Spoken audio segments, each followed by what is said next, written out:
Hello, and thanks for being here. If you're like me, then you're very excited about this new tool, ChatGPT.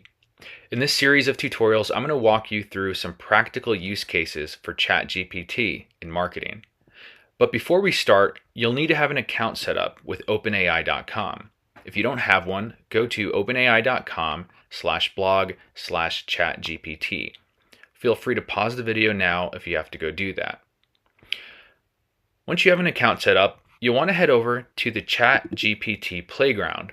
If you don't know how to get there, you can search for it in Google or type in the URL platform.openai.com/playground. Once you've arrived, you'll notice it's a bit different than the traditional ChatGPT interface. In the playground, you have more adjustable settings, as you can see on the right here. For the purposes of this course, we're not going to change the mode right here, and we're not going to change the model. For temperature, we're going to want this set all the way to 1. Temperature, like top P down here, control randomness. For maximum length, this refers to the number of tokens being used. Tokens essentially limits a person from asking ChatGPT to write a 10,000 page novel all at once. Now, 4 letters is about 1 token. At the bottom here in the gray, you'll see how many tokens are being used. Let's see what happens when I type in the word camels. You'll see down here it says 2 tokens are being used. Now, tokens, it takes into account the prompt that you're using as well as the answer that ChatGPT responds with. So you'll likely be adjusting this slide as you get more familiar with it. For now, we're going to set maximum length to about the middle, right around the 2000 mark. Now, we're not going to worry about stop sequences for this tutorial. We're not going to worry about top P, and we're not going to worry about these penalties right here. Frequency penalty essentially tells the AI not to repeat things that's already been written in this box. Presence penalty tells the AI to change the topic if it can. It's kind of like a cue to change the subject. So now that our settings are in place, we're going to move on to some prompt guidance. When using ChatGPT, think of it like a game of charades. The better your prompt design, the better ChatGPT will perform.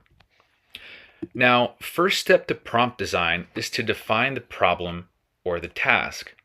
Let's say the task is to write a birthday message. So we've just established the task. Now the next step is to create some context. So write a birthday message to my friend Joe. We're going to set some more context here. He is turning 35. Now let's tell ChatGPT to tease him about not being able to make it to the half marathon I invited him to.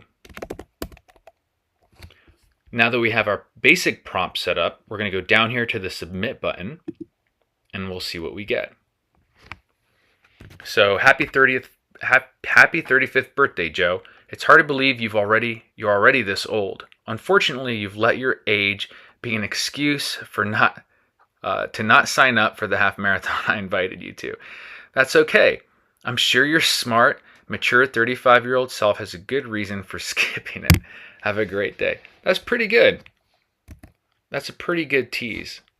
So let's say we want the tease to be a little bit harsher or a little bit funnier. We'll just say the tease should be funnier. And let's hit submit and see what we get. Happy 35th birthday, Joe. Congrats on finally joining the old man club. I know you were seriously considering signing up for the half marathon I invited you to, but that you've been pushing it for someone your age. Just kidding. Have a great day. So that's pretty good. We've kind of got what we wanted. Now, the last thing I want to address in this video is when using AI, I would suggest only feeding it data that you'd be willing to share publicly. Also, if you're using AI for work purposes, keep in mind that AI detection software, it's getting more sophisticated. ChatGPT should be used more like a tool to assist with your own thoughts and ideas rather than something you simply copy, paste, and claim it as your own. Anyway, that's the video. Thanks for watching.